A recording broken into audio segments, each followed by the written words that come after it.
എല്ലാ കാര്യത്തിലും ദൈവത്തിൽ സന്തോഷിക്കുവിൻ.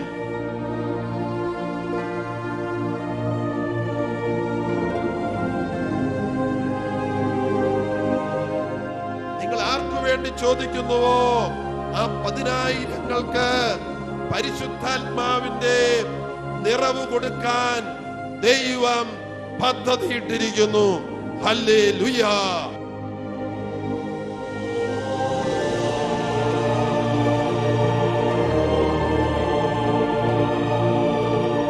സഹനം തന്ന്, കഷ്ടത തന്ന്, തകർച്ച തന്ന് ദൈവത്തെ അന്വേഷിച്ച് കണ്ടെത്താൻ ദൈവം നമ്മെ നിർബന്ധിക്കും.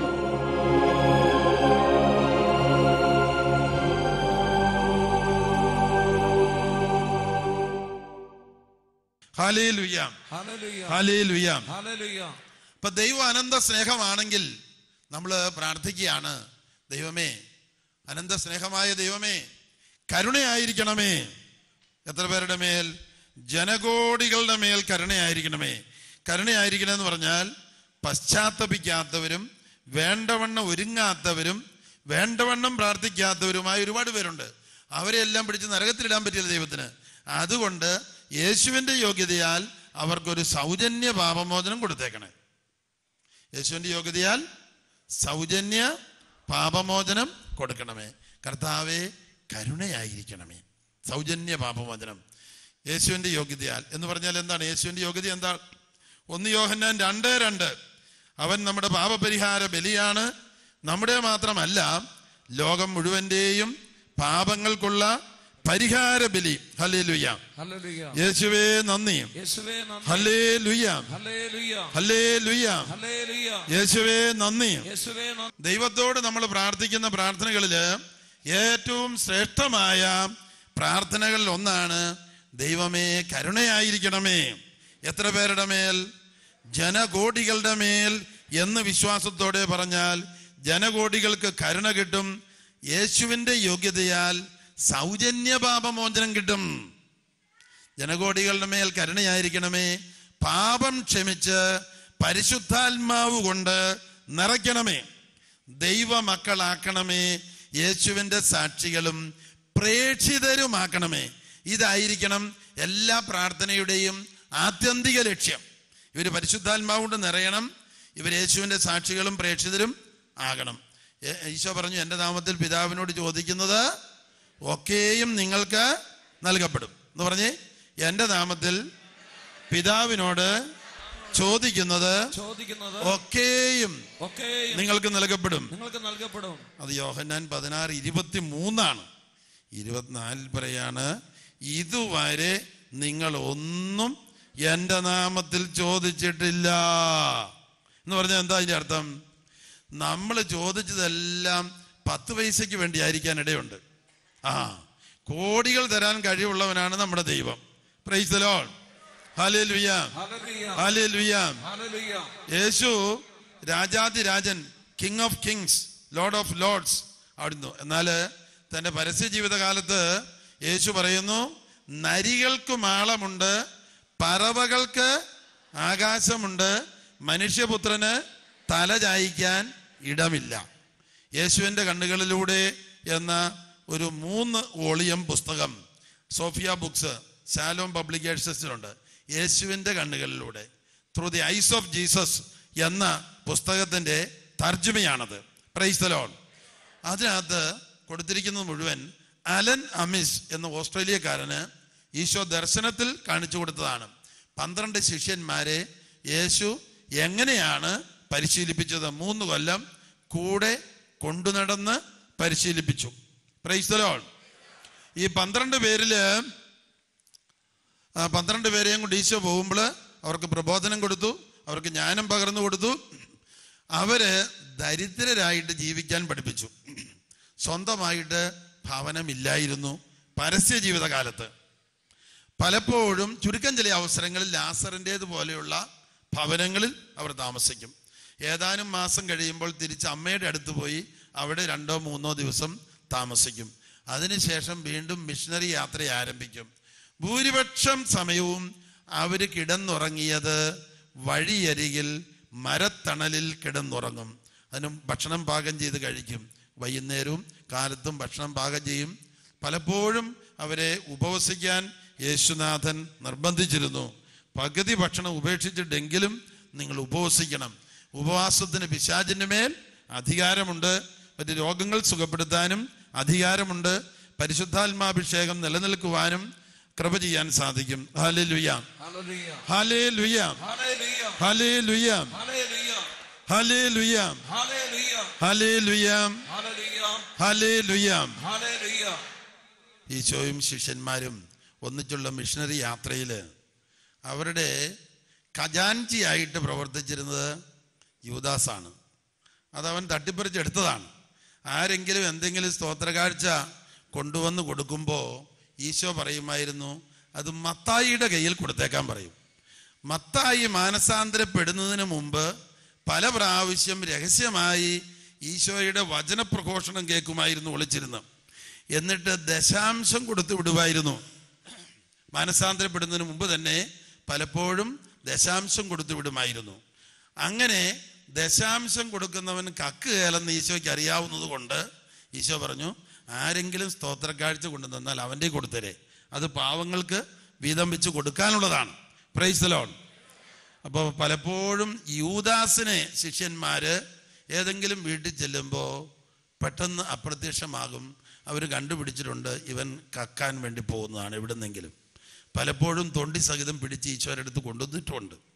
അങ്ങനെ അവരൊരു വീട്ടിൽ കയറി ആ വീട്ടുകാരുമായിട്ട് സംസാരിക്കുന്ന അവസരത്തിൽ പെട്ടെന്ന് യൂദാസിനെ കണ്ടില്ല. ശിഷ്യന്മാർ അന്വേഷണം തുടങ്ങി. അവനെ തൊണ്ടി സഹിതം പിടിച്ചു ഈശോയുടെ അടുത്ത് കൊണ്ടുവന്നു. ഈശോ യൂദാസിനോട് പറഞ്ഞു, യൂദാസേ, നിന്നോട് ഞാൻ പല പ്രാവശ്യം പറഞ്ഞിട്ടില്ല ഈ തെറ്റ് ചെയ്യരുതെന്ന്. അപ്പം യൂദാസ് ബുദ്ധിമാനായിരുന്നു. അപ്പോൾ യൂദാസ് ഈശോയോട് പറഞ്ഞു, പണസഞ്ചി എന്നെ ഏൽപ്പിച്ചിരുന്നെങ്കിൽ ഞാൻ കക്കുമായിരുന്നു. ആരുടെയാണ് അപ്പം കുറ്റം? യേശുവിൻ്റെ. ഈശോ പറഞ്ഞു, ഇന്ന് തൊട്ട് പണസഞ്ചി യൂദാസിനെ ഏൽപ്പിച്ചേക്കുക. അതെവിടെ ചെന്ന് അവസാനിച്ചു നമുക്കറിയാം അല്ലേ? കഴുമരത്തിൽ ചെന്ന് അവസാനിച്ചു. പലപ്പോഴും അധികം പൈസ തരാതെ നമ്മളെ ദാരിദ്ര്യത്തിൽ നിർത്തിയിരിക്കുന്നതിൻ്റെ കാര്യം അറിയാവോ? ഇത് തന്നെയാണ്. നമ്മളോട് ദൈവത്തോട് ചേർന്ന് നിന്നോളും. പണം കൂടിയാൽ അഹങ്കാരം, മറ്റുള്ളവരോട് പുച്ഛം, ദൈവത്തോട് ആലോചന ചോദിക്കുകയില്ല, തോന്നിയാസം ചെയ്യും, ഭാര്യയും ഭർത്താവും ഒരുമിച്ച് ആലോചിക്കുകയില്ല, സ്വന്തം തോന്നൽ അല്ലെങ്കിൽ സാത്താൻ മനസ്സിൽ കൊടുക്കുന്ന ദുഷ്പ്രേരണകൾ അനുസരിച്ച് അവർ അങ്ങനെ ചെയ്യും. ഒരിക്കൽ ഒരു ഗൾഫ് കൺട്രിയിൽ ചെന്നപ്പോൾ അവിടെ ഒരു അമ്മയും ഭാര്യയും അയാൾ കാണാൻ വന്നു. അവർക്കൊരു ബിസിനസ് തുടങ്ങി. മെഡിക്കൽ ഷോപ്പാണ്, നല്ല ലാഭം. രണ്ടാമത് ഒരെണ്ണം കൂടെ തുടങ്ങി, മൂന്നാമത് ഒന്നുകൂടെ തുടങ്ങി, നാലാമത് ഒന്നുകൂടെ തുടങ്ങി, അഞ്ചാമത് ഒന്നുകൂടെ തുടങ്ങി. എല്ലാം കൊടുത്ത ലാഭമാണ്. അപ്പോഴാണ് വലിയ ലോൺ കടമെടുത്ത് കൺസ്ട്രക്ഷൻ കമ്പനി തുടങ്ങി, വലിയ കെട്ടിടം പണിയാൻ. അപ്പോഴത്തേക്കാണ് ലോകം മുഴുവനും മാന്യം വന്ന് തലക്കെട്ടടിച്ചത്. പൈസയ്ക്കൊന്നും മൂവ്മെൻ്റ് ഇല്ലാതെയായി, പൈസ കിട്ടാതെയായി. ഇയാളുടെ കടകളെല്ലാം ആദ്യത്തെ ഒഴിച്ചെല്ലാം വിൽക്കേണ്ട വന്നു. ഇയാൾ 3 കൊല്ലമായിട്ട് ജയിലിലാണ്.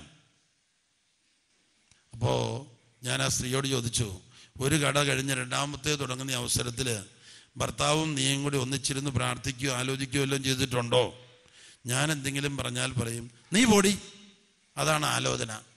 അങ്ങനെ 2, 3, 4, 5 കഴിഞ്ഞ് കൺസ്ട്രക്ഷൻ കമ്പനി. ഇപ്പം 3 കൊല്ലമായിട്ട് ജയിലിലാണ്. ഒരു കമ്പനി ഉണ്ട്, അതും കൂടെ വിൽക്കേണ്ട വരുമെന്ന് പറഞ്ഞു. അപ്പോൾ ഭർത്താവിനെ കാണാൻ പോകുമ്പോഴേ ഞാൻ ചോദിച്ചു, അയാൾക്ക് എന്തെങ്കിലും പശ്ചാത്താപം ഉണ്ടോ? യാതൊരു പശ്ചാത്താപം ഇല്ലെന്ന് പറഞ്ഞു. ജയിലിൽ 3 കൊല്ലമായിട്ട്. എന്തുകൊണ്ടാണ് പശ്ചാത്താപം ഇല്ലാത്തെന്നറിയാവോ? അയാൾക്ക് അതിന് ന്യായീകരണമുണ്ട്. ഞാൻ എൻ്റെ മനസാക്ഷി അനുസരിച്ചാണ് ഇതെല്ലാം ചെയ്തത്. ആ മനസാക്ഷി സാത്താൻ ഒരുക്കി കൊടുത്ത മനസാക്ഷിയാണെന്ന് അറിഞ്ഞില്ല. ദൈവവചനം കേട്ടു മാനസാന്തരപ്പെട്ട് ദൈവവചനം പഠിച്ച് ദൈവവചനം മനസ്സിൽ നിറച്ച് ദൈവവചനപ്രകാരമുള്ള ആത്മീയ രൂപാന്തരീകരണം നടന്നിട്ടില്ലെങ്കിൽ ആ മനസാക്ഷിയിൽ ഒളിഞ്ഞിരിക്കുന്നത് സാത്താനായിരിക്കും. ആ പുതിയ കട തുടങ്ങാനെല്ലാം ആലോചന കൊടുത്തത് ആരായിരിക്കണം? സാത്താൻ. അപ്പോൾ ഇയാൾ വിചാരിക്കുന്നത് എന്താ? എൻ്റെ മനസാക്ഷി അനുസരിച്ചാ ഞാൻ ചെയ്തത്. അപ്പം പിന്നെ പശ്ചാത്തപിക്കേണ്ട കാര്യമില്ല. പിന്നെയും പശ്ചാത്തപിക്കേണ്ട ദൈവമാണ് പശ്ചാത്തപിക്കേണ്ടത്, എന്നെ ജയിലിൽ കൊണ്ടുവന്നിട്ടിരിക്കുന്നതിന്. അങ്ങനെ ചിന്തിക്കുവര്. സാത്താൻ നുണ പറഞ്ഞാണ് ഓരോ പാപവും ഉണ്ടാക്കിയിട്ടുള്ളത്. ഹല്ലേലൂയ. യോഹന്നാന്റെ 15:16 ഈശോ നമ്മളെക്കുറിച്ച് പറഞ്ഞു, നിങ്ങൾ എന്നെ തിരഞ്ഞെടുക്കുകയല്ല, ഞാൻ നിങ്ങളെ തിരഞ്ഞെടുക്കുകയാണ് ചെയ്തത്. നിങ്ങൾ പോയി ധാരാളം ഫലം പുറപ്പെടുവിക്കണം. അതിനെന്താണ് മാർഗം? ഏറ്റവും അടിസ്ഥാന മാർഗം വിശ്വാസത്തോടെയുള്ള യേശുവിന്റെ നാമത്തിലുള്ള മധ്യസ്ഥ പ്രാർത്ഥന. Praise the Lord. Hallelujah. Hallelujah. Hallelujah. Hallelujah. Hallelujah. Hallelujah. Hallelujah. Hallelujah. Hallelujah. Hallelujah. Hallelujah. Hallelujah. Hallelujah. Hallelujah. Hallelujah. Hallelujah. യൂറോപ്പില് അമേരിക്കയിലൊക്കെ ചെന്നാല്, ഇപ്പൊ നമ്മുടെ നാട്ടിലേക്കും ആ വസന്തി ആയി തുടങ്ങിയിട്ടുണ്ട്, ഗേൾ ഫ്രണ്ട് ബോയ് ഫ്രണ്ട് അവരൊന്നിച്ച് ജീവിക്കുക, ലൈംഗിക സുഖം അനുഭവിക്കുക, കുറച്ച് കഴിയുമ്പോൾ വേറെ ആണിൻ്റെയും പെണ്ണിൻ്റെയും പുറകെ പോകുക. കന്നുകാലികളുടെ സ്വഭാവം, കന്നുകാലികൾക്ക് പോലും ഉള്ള മാന്യത ഇല്ലാത്ത സ്വഭാവം. ഇങ്ങനെയുള്ളത് കാണുമ്പോൾ നമുക്കൊരു ദുഃഖം തോന്നും. ദുഃഖം തോന്നാറുള്ളൊരു കൈപൊക്കിക്കായി. ആ ദുഃഖം കൊണ്ട് ഒരു ഫലവുമില്ല. ആ ദുഃഖം, അങ്ങനെ ഒരു സംഭവം കാണുമ്പോൾ ഈശോയോട് പറയണം, പിതാവേ, യേശുവിൻ്റെ നാമത്തിൻ്റെ അനന്ത യോഗ്യതയിൽ, യേശുവിൻ്റെ തിരുരക്തത്തിൻ്റെ അനന്ത യോഗ്യതയിൽ ഇങ്ങനെ പാപകരമായ ജീവിതം നയിക്കുന്ന ഒരു 10 ലക്ഷം പേരെ, ഒരു 20 ലക്ഷം പേരെ തിരുരക്ത കടലിൽ മുക്കണമേ, കഴുകണമേ, പരിശുദ്ധാത്മാവ് കൊണ്ട് നിറയ്ക്കണമേ. തിരുരക്തം കൊണ്ട് കഴുകണമേ എന്ന് പറയുന്നതിൻ്റെ കുറെ കൂടെ ഒരു ആഴത്തിലും വലിപ്പത്തിലുള്ളൊരു പ്രാർത്ഥനയാണത്. 1 യോഹന്നാൻ 1:7. 1 യോഹന്നാൻ 1:7. ദൈവപുത്രനായ യേശുവിൻ്റെ രക്തം എല്ലാ പാപങ്ങളിൽ നിന്നും നമ്മെ കഴുകും. അപ്പോൾ നമ്മൾ പ്രാർത്ഥിക്കാൻ പോകുന്ന 10 ലക്ഷം പേരെയും കഴുകും. വിശ്വാസം അത് യേശുവിൻ്റെ സ്നേഹത്തിൻ്റെ ഉള്ള അനന്ത സ്നേഹത്തിലുള്ള വിശ്വാസം, യേശുവിൻ്റെ തിരുരക്തത്തിൻ്റെ രക്ഷിക്കാൻ കഴിയുന്ന ആ അനന്തശക്തി, എൻ്റെ രക്തത്തിന് രക്ഷിക്കാനായിട്ടുള്ള അനന്തശക്തിയുണ്ട്. രഹസ്യമായി വെളിപ്പെടുത്തലിലേക്ക് ഈശോ പറഞ്ഞിട്ടുള്ളതാണ്. എൻ്റെ രക്തത്തിന് രക്ഷിക്കാനായിട്ടുള്ള അനന്തശക്തിയുണ്ട്. അപ്പോൾ ആ അനന്ത പരിശുദ്ധ രക്തത്തിൻ്റെ തിരുരക്ത കടലിൽ മുക്കണമേ. അത് മരിയ വോൾത്തോർത്ത എന്ന മരിയ വോൾത്തോർത്ത തളർവാദ കിടക്കയിൽ കിടന്നെഴുതിയ 15,000 പേജുള്ള പുസ്തകമാണ്. 1960-കളിലൊക്കെയാണ് ആ പുസ്തകം ഉണ്ടായിരുന്നത്. അന്ന് 12-ാം പീസ് മാർപ്പാപ്പ ഓർഡർ ചെയ്തു ഇത് എല്ലാ ഭാഷകളിലും തർജ്ജമ ചെയ്യണമെന്ന്. മാതാവിൻ്റെ ജനനം തൊട്ട് ഈ മാതാവിൻ്റെ സ്വർഗാരോഹണം വരെയുള്ളത് ദർശനത്തിൽ കണ്ടെഴുതിയിട്ടുള്ളതാണ്.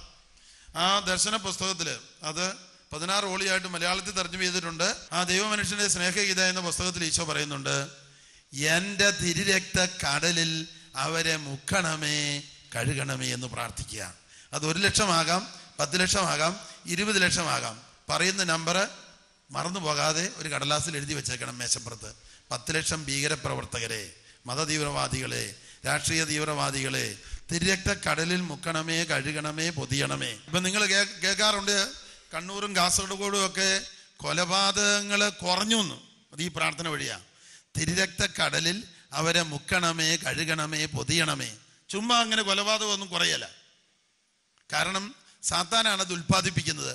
മനുഷ്യ മനസ്സിൽ വെറുപ്പും വിദ്വേഷവും മ്ലേച്ഛതയും കവർച്ച ചിന്തയും എല്ലാം കുത്തിവെച്ചിട്ട് ഇതെല്ലാം ഉണ്ടാക്കുന്നത് അവനാണ്. അപ്പോൾ ദിവസത്തിൽ പല പ്രാവശ്യം നമ്മൾ പറയണം കർത്താവിനോട്, എൻ്റെ നാമത്തിൽ എന്ത് ചോദിച്ചാലും തരാമെന്ന് പറഞ്ഞല്ലേ.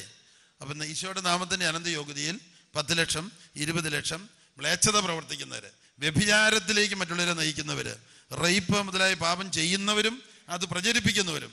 ഇന്ന് നമ്മുടെ ഇൻ്റർനെറ്റിലൊക്കെ റേപ്പ് ചാനലുണ്ട്. റേപ്പ് ചെയ്ത് എന്നിട്ട് മറ്റുള്ളവരെ കൊന്നുകളയുന്ന പാപം, കൊല. അതെല്ലാം കണ്ടിട്ടാണ് കുറേ പേര് റേപ്പിംഗ് ആൻഡ് കില്ലിങ്ങിലേക്ക് വന്നത്. ഇതൊക്കെ കാണുമ്പോൾ കാണുന്ന വ്യക്തികളിലേക്ക് സാത്താൻ ആവസിക്കും. അപ്പം ഇങ്ങനെയുള്ള കാര്യങ്ങൾ നോക്കാനുള്ള ഒരു പ്രലോഭനം ആർക്കും ഉണ്ടാകാം, ഏത് മനുഷ്യനും ഉണ്ടാകാം നോക്കാൻ. അന്നേരം തന്നെ അവർ തിരിച്ചറിയുകയും ചെയ്യും. അന്നേരം തന്നെ അവരിങ്ങനെ പ്രാർത്ഥിക്കണം, ഈശോയെ, ഈ പ്രലോഭനത്തെ ഓർത്ത് ഞാൻ സ്തുതിക്കുന്നു. ഇതുപോലെയുള്ള പാപത്തിൽ വീഴുന്ന 1 ലക്ഷം, 10 ലക്ഷം, 20 ലക്ഷം പേരെ തിരുരക്തക്കടലിൽ മുക്കണമേ, കഴുകണമേ, പൊതിയണമേ, പരിശുദ്ധാത്മാവ് കൊണ്ട് നിറയ്ക്കണമേ, ദൈവമക്കളാക്കണമേ, യേശുവിൻ്റെ പ്രേക്ഷിതരാക്കണമേ. ഒരു നമ്പറങ്ങ് എടുത്തോണം. ആ ദൈവത്തിൻ്റെ അനന്തതയ്ക്ക് 10 ലക്ഷമാണെങ്കിലും 20 ലക്ഷമാണെങ്കിലും ഏറ്റെടുക്കാൻ സാധിക്കും. വിശ്വാസത്തോടെ പ്രാർത്ഥിക്കാൻ ആളുണ്ടായിരിക്കണം. കഴിയുന്നതും എഴുതി വെച്ച് പ്രാർത്ഥിക്കുക. ഞാനൊരിക്കൽ ഇങ്ങനെ എഴുതി വെച്ച് പ്രാർത്ഥിക്കണമെന്ന് പറഞ്ഞ് ബാംഗ്ലൂര് അവിടുത്തെ പ്രാർത്ഥനാ ഗ്രൂപ്പിൽപ്പെട്ട ചെറിയാൻ എന്ന് പറഞ്ഞൊരാള് ഇത് എന്തിനാ എങ്ങനെ എഴുതി വെക്കുന്നത്, അല്ലാതെ എങ്ങനെ പ്രാർത്ഥിച്ചാൽ പോരെ എന്ന് ഒരു സംശയത്തിൻ്റെ ആത്മാവ് അദ്ദേഹത്തിന് തോന്നി. അദ്ദേഹം ബൈബിൾ തുറന്നപ്പോൾ വെളിപാട് 21:6 ഈ വചനം വിശ്വാസയോഗ്യവും സത്യവുമാണ്, എഴുതിക്കൊള്ളുക. Praise the Lord. അവൻ എന്നോട് ഇങ്ങോട്ട് വിളിച്ചു പറഞ്ഞു, ഇങ്ങനെയാ ബൈബിൾ തുറന്നപ്പോൾ കിട്ടിയത്, എഴുതി വെച്ചത് കഴിഞ്ഞാൽ സ്വർഗത്തിൽ തന്നെ വെച്ചു, പിന്നെ സ്തുതിച്ചാൽ മതി, ഇടയ്ക്കിടയ്ക്കൊന്ന് എടുത്ത് പറഞ്ഞാൽ മതി, ഓർക്കുമ്പോഴൊക്കെ പറയണം. കാരണം എന്താ അറിയാവോ, അധികം ഇടവേള ലൂസിഫറിന് കൊടുക്കരുത്. അവന് സ്വസ്ഥതയില്ലാതിരിക്കുകയാണ്. അവൻ്റെ അനുയായികള് എന്തോരം ഉണ്ടെന്ന് അറിഞ്ഞിരിക്കുന്ന നല്ലതാ. വെളിപാടിന്റെ പുസ്തകത്തിൽ പറയുന്നു, നിങ്ങൾക്ക് ഈ നരകത്തിലെ പിശാചുക്കളുടെ എണ്ണം അറിയണമെങ്കിൽ, കൃത്യം അറിയണമെങ്കിൽ കടൽ തീരത്തെ മണൽത്തരി പോയി എണ്ണുക, അത്രയുണ്ട്. വിഷമിക്കണ്ട, അതിൻ്റെ 2 ഇരട്ടി നല്ല മാലാഖമാർ സ്വർഗത്തിലുണ്ട്. കോടാനുകോടി മാലാഖമാരെ അയച്ചു തരണമെന്ന് പറഞ്ഞാൽ ദൈവം അയച്ചു തരും. മാലാഖമാർക്ക് 2 ദൗത്യമുള്ളത്. ഒന്ന്, ദൈവത്തെ സ്തുതിക്കുക. 2, രക്ഷിക്കപ്പെടേണ്ടവരുടെ പക്കലേക്ക് അയക്കപ്പെടേണ്ട സേവകാത്മാക്കളല്ലേ അവർ. ഹെബ്രായർ 1:14. രക്ഷിക്കപ്പെടേണ്ടവരുടെ പക്കലേക്ക് അയക്കപ്പെടേണ്ട സേവകാത്മാക്കളല്ലേ അവർ. Hallelujah, hallelujah, hallelujah, hallelujah, hallelujah, hallelujah, hallelujah. യേശുവേ സ്തോത്രം, യേശുവേ സ്തോത്രം. അങ്ങനെ ദൈവവചനമൊക്കെ കുറിച്ചെടുത്ത വചനം ഇടയ്ക്കിടയ്ക്ക് വായിച്ചേറ്റു പറഞ്ഞ് നമ്മളെ ആകർഷിക്കുന്ന ഒരു വചനമാണെങ്കിൽ ഈ വചനത്തിന്റെ ശക്തിയാല് അനേകായിരം അത്ഭുതങ്ങളും അടയാളങ്ങളും ചുറ്റുമുള്ള ലോകത്ത് വർഷിക്കണേ എന്നൊരു മധ്യസ്ഥ പ്രാർത്ഥന കൂടെ ഏറ്റുപറയണം. അപ്പോൾ വചനം പഠിക്കുകയും ചെയ്യും, മധ്യസ്ഥ പ്രാർത്ഥന വഴി അതിശക്തമായൊരു പ്രേക്ഷിത വേല ചെയ്യുകയും വേണം. Price the Lord. അല്ലെങ്കിൽ വചനം വെറുതെ മനപ്പാഠമാക്കുക എന്ന് പറയുന്നത് പ്രായോഗികമല്ല, മറന്നുപോകും. ഇതാണെങ്കിൽ മധ്യസ്ഥ പ്രാർത്ഥന കൂടെ നടത്തുന്നത് കൊണ്ട് നമുക്കൊരു ആനന്ദം ഉണ്ടാകും. Hallelujah, hallelujah, hallelujah, hallelujah, hallelujah, hallelujah, hallelujah, hallelujah. അങ്ങനെയുള്ള നല്ല തെരഞ്ഞെടുക്കപ്പെട്ട വചനം എന്ന് പറഞ്ഞാൽ എന്താ? നമ്മളെ ആശ്വസിപ്പിക്കുന്ന, നമുക്ക് ധൈര്യം പകരുന്ന, നമുക്ക് ഉത്സാഹം നൽകുന്ന, നമ്മളെ സുഖപ്പെടുത്തുന്ന, നമുക്ക് പ്രത്യാശ തരുന്ന വചനമാണ് നമുക്കുള്ള സുവിശേഷം. ബൈബിളിൽ കാണുന്നതെല്ലാം നമുക്കുള്ള സുവിശേഷമല്ല. നമ്മളെ ആശ്വസിപ്പിക്കുന്ന, നമ്മളെ ധൈര്യപ്പെടുത്തുന്ന തരത്തിലുള്ള വചനം, അതാണ് നമുക്കുള്ള സുവിശേഷം. അങ്ങനെ നമ്മൾ കുറിച്ചെടുത്ത് വചനം ഏറ്റു പറയാൻ തുടങ്ങിയാൽ ചെറിയ ചെറിയ പുസ്തകങ്ങളുടെ രൂപത്തിൽ അത് പിന്നീട് പ്രസിദ്ധീകരിച്ച് കുറെ പേർക്കൊക്കെ എത്തിച്ചു കൊടുക്കാൻ സാധിക്കും. അപ്പോൾ നമ്മള് ദൈവം തിരഞ്ഞെടുത്തിരിക്കുന്ന എന്തിനു വേണ്ടിയാണ്? ധാരാളം ഫലം പുറപ്പെടുവിക്കാനാണ്. ഒരു കാര്യം നമ്മളൊക്കെ വിലയിരുത്തണം. എന്തുകൊണ്ടാണ് ഈ ധ്യാനമന്ദിരത്തിലോ ഇതുപോലുള്ള ധ്യാനമന്ദിരത്തിലോ സുവിശേഷ പ്രഘോഷണം നടത്തുമ്പോൾ ധാരാളം മാനസാന്തരവും രോഗശാന്തിയൊക്കെ നടക്കുന്നത്? ഈ ധ്യാനമന്ദിരത്തിലോ ഇതുപോലുള്ള മറ്റു ശുശ്രൂഷകളിലോ നമ്മൾ എഴുതപ്പെട്ട വചനം, നമ്മളെ സ്പർശിച്ച വചനം, നമ്മളെ സുഖപ്പെടുത്തിയ വചനം, നമ്മളെ ആകർഷിച്ച വചനം, ജീവനുള്ള ദൈവത്തിൻ്റെ ജീവനുള്ള വചനം നമ്മൾ ഇടയ്ക്കും മുട്ടിനും പറഞ്ഞുകൊണ്ടിരിക്കും, പ്രസംഗിച്ചുകൊണ്ടിരിക്കും. ആ വചനത്തിന് ഒരു അനന്തമായ ശക്തിയുണ്ട്. യോഹന്നാൻ 6:63 ഞാൻ നിങ്ങളോട് പറഞ്ഞ വചനം ആത്മാവും ജീവനുമാണ്. എൻ്റെ വചനം പറയുന്നത് നിങ്ങൾ കേൾക്കുമ്പോൾ, നിങ്ങളത് എടുത്തു പറയുമ്പോൾ പരിശുദ്ധാത്മാവ് നമ്മുടെ മേൽ വരും. അതുപോലെ തന്നെ എൻ്റെ വചനം ആത്മാവും ജീവനുമാണ്. അപ്പൊ രോഗശാന്തി നടക്കും, ആന്തരിക സൗഖ്യം നടക്കും, പരിശുദ്ധാത്മാ അഭിഷേകം നടക്കും. എൻ്റെ പേര് വർഗീസ്, തൃശ്ശൂരിൽ നിന്നാണ് വരുന്നത്. എനിക്ക് ഷോൾഡറിൽ ഭയങ്കര വേദനയായിട്ട് 7-8 കൊല്ലം ആയിട്ടുണ്ടായിരുന്നാണ്. ഇപ്പോൾ ഈ സമയം സ്തുതിപ്പിൻ്റെ സമയത്ത് സമ്പൂർണ്ണമായിട്ടും ഈ ഷോൾഡർ വേദന യേശു എടുത്തു മാറ്റി. ദൈവത്തിന് സ്തോത്രം.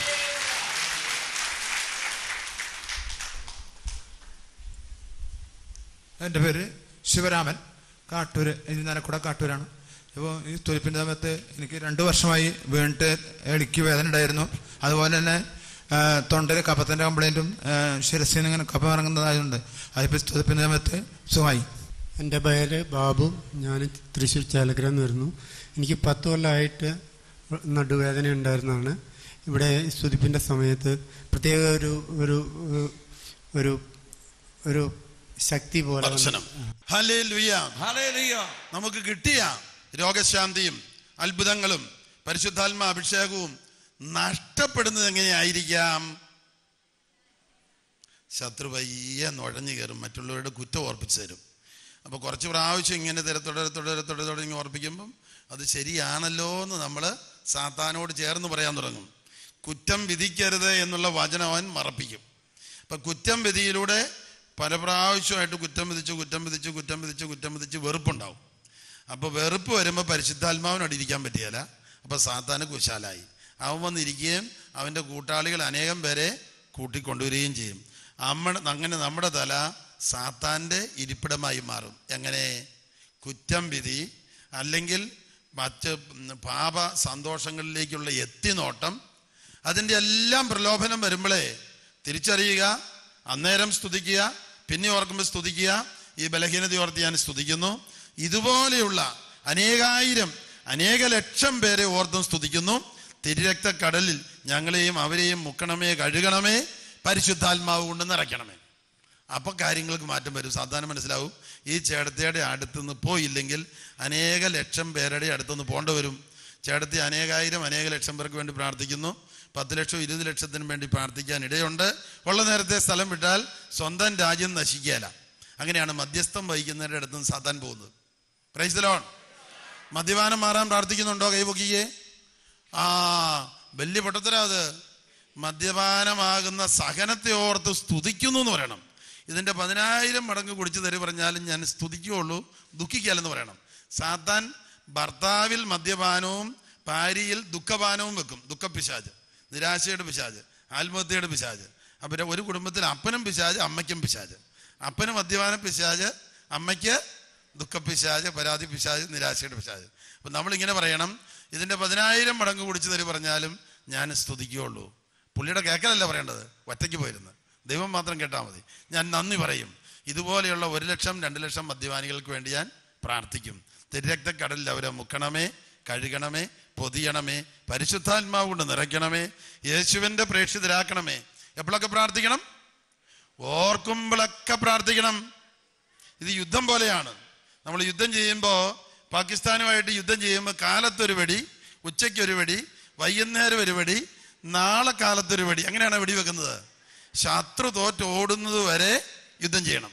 അപ്പം നമ്മളും ഈ വിളിച്ചപേക്ഷ നടത്തുന്നത് ഓർക്കുമ്പോഴൊക്കെ. എൻ്റെ വീട്ടിൽ മദ്യപാനമുണ്ട്. ഇതുപോലെയുള്ള 1 ലക്ഷം 2 ലക്ഷം 3 ലക്ഷം മദ്യപാനികളെ ഓർത്ത് സ്തുതിക്കുന്നു. തിരുരക്തക്കടലിൽ മുക്കണമേ, കഴുകണമേ, പൊതിയണമേ. അത് സ്നേഹത്തോടെ, അത്രയും പേരെ വീണ്ടെടുക്കാനുള്ള ആഗ്രഹത്തോടെയാണ് നമ്മൾ ചെയ്യാൻ പോകുന്നത്. അപ്പോൾ സാത്താൻ സ്ഥലം വിടും.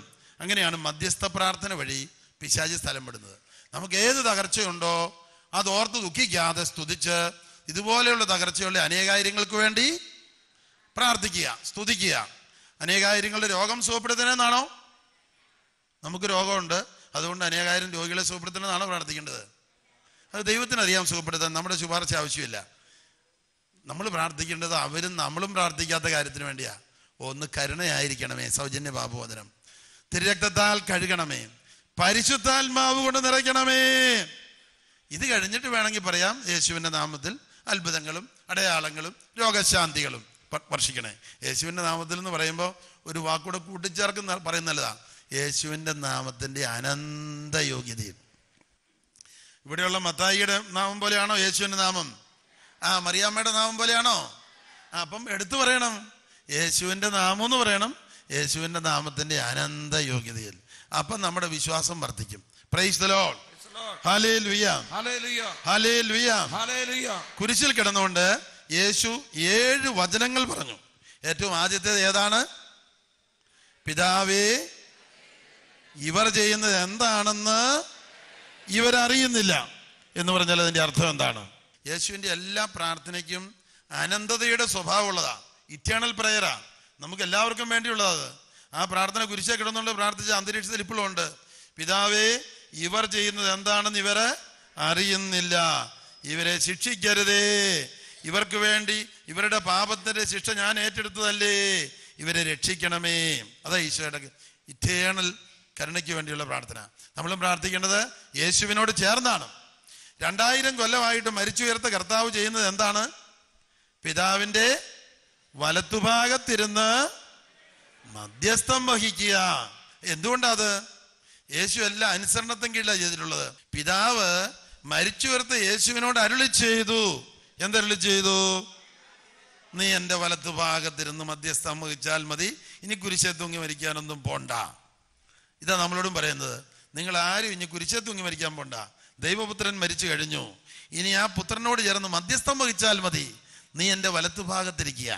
അതിനാൽ ദൈവം കൽപ്പിച്ചു തരുന്ന അടിസ്ഥാന ശുശ്രൂഷ മധ്യസ്ഥ പ്രാർത്ഥനയാണ്. എല്ലാ കാര്യത്തിലും ദൈവത്തിൽ സന്തോഷിക്കുവിൻ.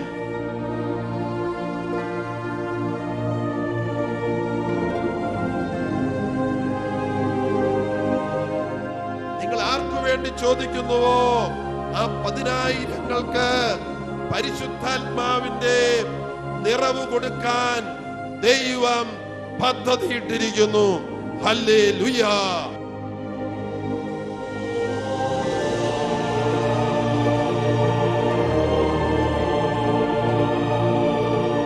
സഹനം തന്ന്, കഷ്ടത തന്ന്, തകർച്ച തന്ന് ദൈവത്തെ അന്വേഷിച്ച് കണ്ടെത്താൻ ദൈവം നമ്മെ നിർബന്ധിക്കും.